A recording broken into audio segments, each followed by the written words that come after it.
عاشور کے روز بپا ہونے والی قیامت صغریٰ کے 3 دن بعد بھی وہ لوگ جنہوں نے اپنے عزیز اس واقعے میں کھوئے، جنہوں نے اپنی جانیں قربان کی، وہ لوگ جنہوں نے اپنی املاک اس واقعے کے دوران کھوئیں، جو لٹ گئے، جو پٹ گئے، جن کے عزیز اقربا اس دنیا میں نہیں رہے، حکومت اپنی بنیادی ذمہ داری یعنی جان اور مال کے تحفظ میں ناکام ہوئی۔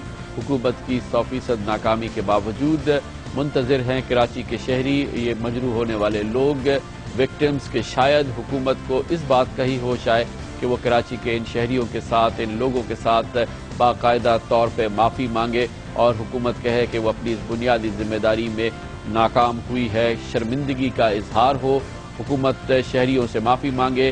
یہ انتظار اب بھی جاری ہے، لیکن اس کے باوجود یہ شہری منتظر ہیں کہ ان کی مدد ہو، اور اس مدد کے لیے گو کہ کل وزیر اعظم یوسف رضا گیلانی نے 1 ارب روپے کی ابتدائی امداد کا اعلان کیا تھا۔ کراچی کے شہری بھی اس سلسلے میں اپنے ایفرٹس کو اور اپنے ریسورسز کو موبلائز کر رہے ہیں، لیکن اب بھی یہ پورا علاقہ، کراچی کا تقریباً 1 کلومیٹر پہ پھیلا ہوا یہ علاقہ، کراچی کی تمام بڑی تھوک مارکیٹوں کا مرکز، اب بھی ایک آہ و بکا کی تصویر بنی ہوئی ہے۔ آج 3 دن بعد بھی اس پورے علاقے کی کیا صورتحال تھی، یہ دیکھنے کے لیے پھر پہنچے ہمارے نمائندہ خصوصی قاضی حسن۔ اب دکھاتے ہیں آپ کو ان کی ایک خصوصی رپورٹ۔ کراچی کی معاشی اور تجارتی سرگرمیوں کا مرکز بولٹن مارکیٹ کی پلاسٹک مارکیٹ میں جلی ہوئی دکان میں کلیم نہ جانے کیا تلاش کر رہا ہے۔ کلیم کی طرح ہزاروں دکانداروں کی دکان اور تمام مال و اسباب کراچی میں یوم عاشور کے مرکزی جلوس میں دھماکے کے بعد نامعلوم دہشت گردوں کی جانب سے لگائی گئی آگ سے مکمل طور پہ جل گئی۔ سانحہ کراچی کو گزرے 3 دن ہو چکے، لیکن ابھی تک بعض دکانوں میں دھواں اٹھتا ہوا نظر آتا ہے۔ کلیم عرصہ دراز سے اپنی دکان چلا کے خوشحال زندگی گزار رہا تھا، لیکن انہیں اپنے گھر کی پریشانی تو ہے ہی، لیکن اس سے زیادہ انہیں پریشانی ہے اپنی دکان میں کام کرنے والے 5 ملازمین کی کہ وہ انہیں تنخواہ کس طرح ادا کریں گے۔ ابھی میرے پاس جو ملازم ہے 5 ملازم ہیں، ان کی میں نے پے نہیں تھی۔ ایک کے تو والدہ کے فالج بھی گرا ہوا ہے، ہاسپٹل میں ہے، اب میں اس کو کہاں سے لا کے دوں؟ کوئی ہمارے ساتھ تعاون کرے گا جو اللہ کا نیک بندہ ہوگا، جیسے سیاسی لیڈر، تو ہماری طرف دیکھ لے ایک نگاہ، تو اس کی مہربانی ہے، اللہ رسول کو مانتا ہے، نہیں مانتا تو ہم سمجھیں گے پھر ہم اللہ توکل پہ رہیں گے۔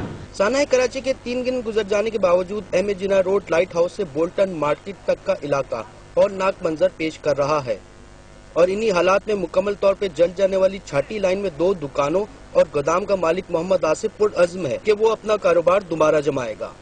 میں رونے دھونے اور پیٹنے سے کوئی فائدہ نہیں ہوتا ہے، اللہ رب العزت ہماری جان سلامت رکھی ہے، یہی ہمارے لیے غنیمت ہے۔ خدا نہ خواستہ یہی حادثہ اگر ورکنگ ڈے میں ہو جاتا تو ہم لوگ کیا کرتے؟ ہمارے گھر والے تو آج ہمارا تیجا بھی کر چکے ہوتے۔ ہمارا عزم ہے کہ انشاءاللہ تعالی اللہ رب العزت کوئی نہ کوئی سبیل پیدا کرے گا اور دوبارہ اپنے پیروں میں کھڑے ہوں گے۔ 50 گھنٹے سے زائد کا وقت گزر جانے کے باوجود آگ بجھانے کا مرحلہ جاری ہے۔ دکان مالکان اور دکانوں میں کام کرنے والے ملازمین بوریاں اور ڈبے لے کے جلی ہوئی راکھ میں سے ایسا سامان جمع کرنے کی کوششوں میں مصروف ہے جنہیں دوبارہ قابل استعمال بنایا جا سکے۔ تقریباً 100 سال پرانی اور جل جانے والی کوئٹہ مارکیٹ میں ہارڈ ویئر کا کام کرنے والے محمد اتاریہ زمین کھود کر اپنا مال و متاع جمع کر رہے ہیں۔ آگے کے بارے میں تو سوچیں گے، ابھی کچھ نہ کچھ تو کرنا پڑے گا نا، دیکھیں حکومت کیا کرتی ہے۔ بولٹن مارکیٹ میں جل جانے والی دکان مالکان اور ان کی تباہی کا منظر دیکھنے والے حیران ہیں کہ آخر ان دکانداروں کا قصور کیا تھا جس کی انہیں اتنی بڑی سزا ملی۔ بڑی تعداد میں جل جانے والی دکانوں سے وابستہ افراد ابھی تک شدید صدمے میں ہیں۔ اپنی مدد آپ کے تحت کام کرنے والے یہ دکاندار اور تاجر پرعزم ہیں، لیکن ان مارکیٹوں میں زندگی دوبارہ معمول کے مطابق آنے میں ابھی کافی وقت لگے گا۔ پروگرام آج کامران خان کے ساتھ کے لیے کیمرہ مین جاوید عمرانی کے ساتھ قاضی حسن، جیو نیوز، کراچی۔ اسی دوران کراچی پولیس نے دعویٰ کیا ہے کہ اس بلوے میں ملوث چند افراد کو گرفتار کیا گیا ہے جو پراپرٹیز کو آگ لگا رہے تھے۔ 4 سے 6 افراد کی گرفتاری کی اطلاع دی ہے کراچی پولیس نے، لیکن اب بھی حکام یہ نہیں بتا سکے کہ اس 2.5-3 گھنٹے کے دوران جب یہ دہشت گردی پھیل رہی تھی، مکانوں کو، دکانوں کو، گوداموں کو، دفتروں کو آگ لگائی جا رہی تھی، تو ان کو روکنے والا کوئی کیوں نہیں تھا؟ کیوں ان لوگوں کو روکا نہیں گیا، ان کو گرفتار نہیں کیا گیا، یا ان کو گولی نہیں ماری گئی، یا ان پر آنسو گیس کے شیل نہیں پھینکے گئے؟ کراچی پولیس کا کہنا ہے کہ اس سلسلے میں اس کے پاس محدود ذرائع تھے. اس نے اپنے ان محدود ذرائع کے ذریعے کوشش کی, لیکن پولیس کے اعلیٰ حکام بھی اس بات سے ایگری کرتے ہیں کہ ایک مرکزی نظام اویلیبل نہیں تھا, مرکزی طور پہ منصوبہ بندی نہیں ہوئی تھی, اور مرکزی طور پر اس قسم کے واقعات سے نمٹنے کے لیے کرائسس مینجمنٹ کا پلان نہیں تھا. اس بات کی بھی تصدیق کی گئی ہے کہ کراچی کے ناظم اعلیٰ اور کراچی کی شہری حکومت اس واقعے سے نمٹنے کے لیے کسی صورت بھی آن بورڈ نہیں تھی, اور انہیں اس سلسلے میں یا کراچی کے ناظم اعلیٰ مصطفیٰ کمال کو کسی واقعے کے سے نمٹنے کے لیے کسی انتظام کا حصہ براہ راست نہیں بنایا گیا تھا. کراچی میں ہونے والی اس تباہی کے اثرات کہاں تک پہنچے ہیں اور اس نے کاروبار کو اور کراچی کے اس اہم کاروباری علاقے کو کتنا بڑا نقصان پہنچایا ہے, اس پر بات کرنے کے لیے ہم نے اسٹوڈیوز میں دعوت دی ہے. ہمارے ساتھ ہیں جناب انجم نثار, جو سابق صدر ہیں Karachi chamber of commerce and industry کے. جناب انجم نثار صاحب, یہ واقعہ یہاں آپ خود بھی کاروبار کرتے ہیں, تھوڑا سا ہمارے ناظرین کو جو کراچی سے باہر رہتے ہیں پوری دنیا میں, ان کو ایکسپلین کیجئے کہ یہ کتنا بڑا نقصان ہوا ہے. کامران بھائی, میں پہلے ہی بتا دوں یہ جتنا واقعہ افسوسناک ہے. یہ جو اس دفعہ حملہ کیا گیا ہے, اس کو ہم صحیح طریقے سے سیریس طور پہ کہیں کہ یہ پاکستان کا 9/11 ہوا ہے. یہ پاکستان کی 62 سالہ تاریخ کے اندر جس طرح ہمیں پاکستان کو معاشی نقصان پہنچانے کی کوشش کی گئی ہے, چونکہ یہ اگر آپ علاقے کو دیکھیں اوپر, اگر گوگل ارتھ سے بھی لوگ دیکھیں, یہاں پاکستان کی تمام سب سے بڑی, یہ خالی کراچی کی نہیں پورے پاکستان کی سب سے بڑی ہول سیل مارکیٹس ہیں.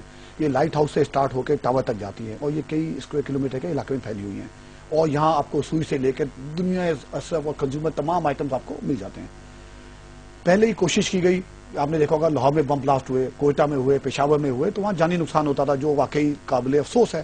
کراچی میں پہلے کوشش کی گئی کہ بم بلاسٹ کر کے شاید اس کو شیعہ سنی مذہبی کو رنگ دیا جائے, اس میں شاید وہ کامیاب نہ ہوئے. تو پھر لائٹ ہاؤس آپ نے دیکھا, زیادہ تر پختون آبادی یہ بزنس کرتی ہے سیکنڈ ہینڈ کلودنگ کا, وہاں پہ کوئی 220 کے قریب دکانیں ہیں. وہ جس تیزی سے جلائی گئی تو شاید ایک رنگ اس وقت دیا جانے کا, میسج پہنچانے لگے شاید یہ ایتھنک کوئی ہے. اس میں جب کامیاب نہ ہو تو بڑی تیزی سے ساتھ کوئی وہ کیمیکل استعمال ہو جو اس سے پہلے شاید ایسی وارداتوں میں نہیں ہوا. 300 ڈفرینٹ مقامات پہ بقول خود سٹی ڈسٹرکٹ گورنمنٹ کے مقامات پہ آگ لگی ہوئی تھی, اور 10,000 پولیس والے یہ مین روڈ پہ تھے. اور یہ ایم اے جناح روڈ جو ہم اس کو کہتے ہیں پاکستان کا معاشی ہب, جیسے میں نے پہلے کہا, ناٹ بینکنگ سیکٹر کے حوالے سے, اکنامک ایکٹیویٹیز کے حوالے سے. اور جب یہ مارکیٹ چلتی ہے یا کراچی کا پہیہ چلتا ہے تو پوری پاکستان کی معیشت کا پہیہ چلتا ہے, کیونکہ کراچی تقریباً 65% ریونیو جنریٹ کر کے دیتا ہے فیڈرل گورنمنٹ کو. تو ڈائریکٹ جب دل پہ, معاشی دل پہ اٹیک کرنے کی کوشش کی اور کسی حد تک وہ کامیاب بھی ہوئے, اس کا میسج آپ نے پوری دنیا میں دیکھا, اور جس کا امپیکٹ دیکھا, چوتھا دن ہے اس چیز کو. اچھا, یہ اب کیسے ریہیبلیٹیشن کے لیے کیا کیا جا سکتا ہے؟ یہ تو وہ جگہ ہی, وہ مقام ہی جہاں سے یہ تمام ہزاروں لوگ کاروبار کرتے تھے, اب تو وہ مقام ہی نہیں رہا. یہ ریہیبلیٹیشن کا پروسیس, اس میں کیا آپ کو مشورہ ہے؟ آپ کی باڈیز جو ہیں حکومت کو کیا بتا رہی ہے, کس طرح سے اس کو کرا جائے گا؟ فوری طور پہ سب سے پہلے کراچی چیمبر جو پاکستان کی سب سے بڑی چیمبر ہے, فوری طور پہ خود میں نے ان کو رات کو میسج دیا 11:30 بجے رحمان ملک صاحب کو کہ آپ فیڈرل انٹیریئر منسٹر ہیں, اور میں سمجھتا ہوں یہ آپ کے تحت یہ ذمہ داری بنتی ہے کہ سیکورٹی پرووائڈ کی جائے.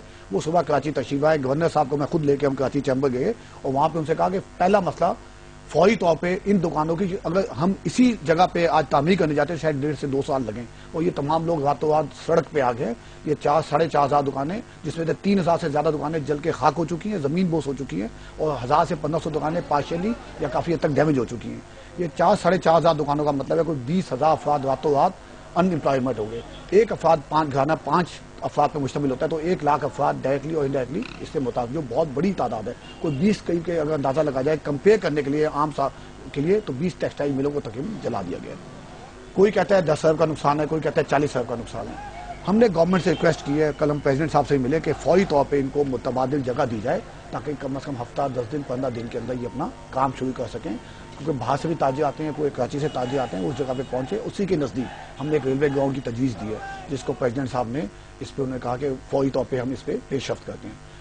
پھر ہم نے کہا کہ 27 دسمبر 2007 کو جو بے نظیر شہید ہوئی تھی, اس کے اندر بھی کراچی میں 1100 گاڑیاں جلائی گئی تھی, اور کسی کو آج تک کلیم نہیں ملا, جو کہ اس وقت نگراں گورنمنٹ تھی. اگر ایسا ہی دوبارہ ہوتا ہے تو گورنمنٹ پہ ٹوٹل ٹرسٹ ختم ہو جائے گا. فوری طور پہ کوئی فنڈ کیا جائے کراچی چیمبر کے امبریلا میں. تو ہم نے 300 کروڑ کل 3 ارب روپے پریزیڈنٹ صاحب سے ریکویسٹ کی تھی, جس میں کل 1 ارب روپے تو فوری طور پہ کل پریزیڈنٹ صاحب نے اناؤنس کر دیا, جو کیبنٹ سے اپروو ہو گیا. شاید ہمیں 1-2 دن میں, کل رحمان ملک صاحب نے مجھے دوبارہ فون کیا رات کو 12 بجے کہ آپ کو میں چیک لے کے 2 دن میں کراچی خود آ رہا ہوں اور دیں گے ہم آپ کو. مسئلہ 1 ارب یا 2 ارب کا نہیں ہے, چونکہ نقصان کہیں زیادہ ہے. تو ہماری فیڈرل گورنمنٹ سے پرزور اپیل ہے, ڈیمانڈ ہے کہ یہ فوری طور پہ اس میں فنڈ کا جو اماؤنٹ ہے بڑھایا بہت جائے. بہت شکریہ جناب انجم نثار، سابق صدر Karachi chamber of commerce and industry. خبر سے بریک اور اس کے بعد ہم آپ کو بتائیں گے پنجاب میں ہونے والی دہشت گردی کے واقعات کا سراغ لگایا گیا، اس کا سرغنہ گرفتار ہوا ہے. لاہور میں حالیہ دنوں میں مون مارکیٹ میں جو دہشت گردی کا بڑا واقعہ ہوا تھا جس میں 40 سے زائد معصوم مسلمانوں کو ہلاک کیا گیا تھا، وہ واقعہ بھی اور دوسرے واقعات کا بھی سراغ لگا ہے. اس کے بارے میں آپ کو بتائیں گے ہم کمرشل بریک کے بعد.